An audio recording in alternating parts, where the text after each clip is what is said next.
Hi, my name is George Pino. I'm the CEO of Commercial Brokers International.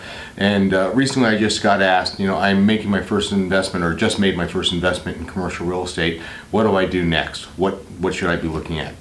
Well, if you've seen some of my other videos, hopefully the very first step, which I would recommend, is make sure you have your team in place. You've already done.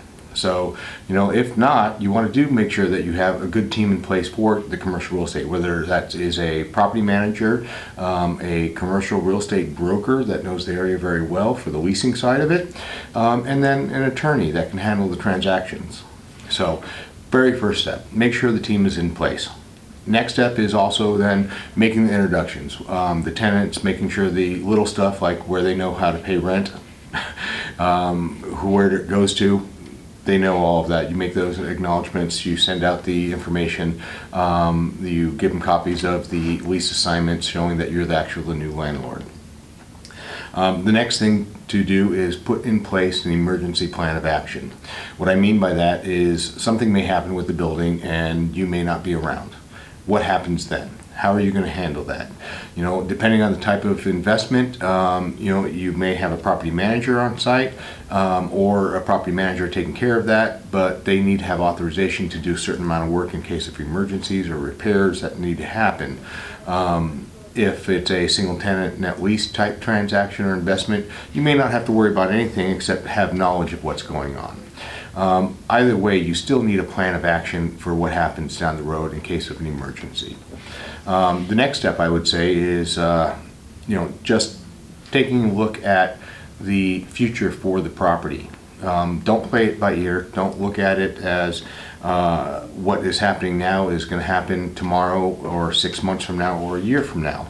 So really, it goes back to that old adage and old saying that a no plan of action is a plan for failure. So what you want to do is make sure that you have a plan for the building. Where's it going? What's happening? Follow the demographics. Talk to your team members that you'd put up and say, well, where are the demographics of the area going? Are they uptrending? Who are some of the tenancies and